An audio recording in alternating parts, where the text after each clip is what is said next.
how do you trade these markets? I think a lot of people would be curious over the last year. You kind of see that bear market coming. You've been in these for a long time.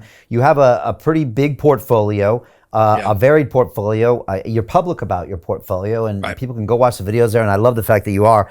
But how do you go in? Because trying to buy the bottoms is usually a mistake, especially for beginners. I wouldn't advise that to anybody watching. But how do you kind of get in when you feel like the low is coming? Yeah. Anybody who buys the exact bottom or sells the exact top, they're just lucky. Like that, there's not a formula to that. What you want to do is you want to be within a range. You want to be close to it.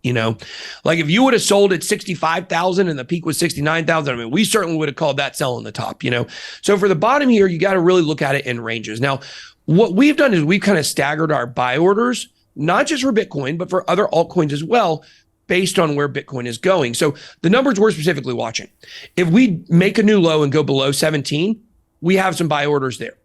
Then we look at that $10,000 to $14,000 range. And what we've done is we've said, okay, if it drops down to 13.5, we're buying at that point.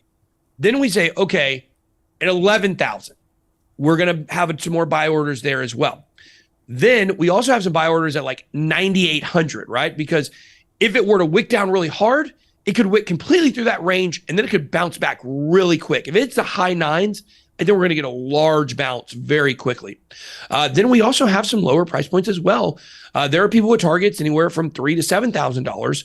I don't believe it's going to 3,000 by any stretch of the imagination, but we do have some buy orders in the $7,000, $7,500 range. Worst case scenario. Now that's a much smaller amount that we have dedicated to that. Why? Well, because if it drops down that low, your reward versus your risk there is much, much higher. So you don't have to allocate as much capital on those kind of almost unrealistic numbers, but still within the realm of possibility. So that when it comes to trading this market right now, like if you're leverage trading, the market is very finicky right now. You look for short-term hits and be done with it. If you can make some profits leverage trading, you pull out your profits. This is probably not the time you want to ride a short all the way down or you want to ride a long all the way up. We've been in a lot of choppy sideways action. It's a hard market to trade. If you're into leverage trading, then you're really looking for from the peak down to close to a bottom, or you want to get somewhere in the lower numbers and then be able to ride that all the way up. Because most of us believe there's probably more downside, I don't think it's the time to be putting out a long. But also when it comes to shorts, if you're looking for long-term shorts, there's just not as much bang for your buck in this area, because there's a lot of support levels below 17,000 where it could bounce up very quickly. You could, if you didn't have a stop loss, use proper risk management, and didn't move your stop loss based on profit, you could actually make a massive amount of profit and then wick all the way back to a loss in 10 minutes. That's the kind of thing that can happen when you're doing those kinds of trades. So we're really talking to our audience a lot about, just spot trading and trying to get good price points and trying to stagger your buy orders, at numbers that make sense. Traditionally, I think this is a very important aspect as well. Traditionally, what we've seen is Bitcoin bottom and then go sideways for a year.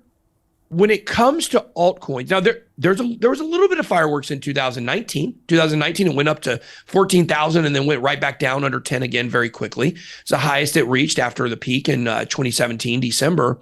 But what you want to do is with altcoins, you actually have a much bigger window to buy. Those altcoins will generally bottom out and stay sideways sometime after Bitcoin bottoms. Like if you look at Cardano, it's at 5 cents for almost the entire bear market. So with altcoins, you don't have to feel as antsy, like I got to come in, I got to make these buys, We are certainly seeing Bitcoin dominance drop, and we are seeing Ethereum dominance on the rise thanks to the merge. We're seeing altcoins in general on the rise against Bitcoin right now. So we could potentially see something different there, but in general, you got a long time to stagger those buy orders for altcoins. And you mentioned something earlier, when a lot of people are calling for a certain price target, that usually means it probably won't happen. And I think we saw that when everyone was predicting the 100,000 Bitcoin to the end of the year. Right. And I try to explain this to my students, and they're like, well, what do you mean? Just because everyone thinks something's going to happen, why wouldn't it? And it's like, well, that means they're positioned that way. That means they'll all get stopped out when there's a little jitter in the market, and then that can push the market the opposite. So when you hear everybody calling for that range, like you said, it makes you maybe move your buy up a little bit. It does. There. Okay. Well, you always want to, you never want to be trading on round numbers, really, because round numbers usually don't hit. It usually plummets below them or it bounces right before them. And the reason is because many of these round numbers are psychological levels. Like if you look at Bitcoin, 50,000, for instance, 40,000, 35,000. You look at, previous markets, you looked at the $10,000 level, you looked at 12,000, you looked at 15,000, nice big round numbers. That's where most novice traders, which is the vast majority of traders, they put their buy orders, or in the opposite case, their sell orders on the way down. Like 50,000 was a huge place where people had sell orders because it makes sense. It's a psychological big round number. So it's not that the thinking of the general sentiment of the overall crypto trader means it's not going to go to a certain level because it's counter to because they're saying a number doesn't mean it's just not going to hit that number because people are saying it. It's because of the tangible actions of the literal functional buy and sell orders that people place at those round numbers. So when everyone's thinking $10,000 to $14,000, what does that tell you? That's going to tell you people are going to have a ton of buy and sell orders at $10,000. They're going to have a ton of buy sell orders at $12,000. They're going to have a ton of buy sell orders at $13,500. Same thing at $14,000. There will be some people that will stack above that because 15,000 is another nice round psychological number. So what you're looking at is a massive amount of orders that can trigger actions.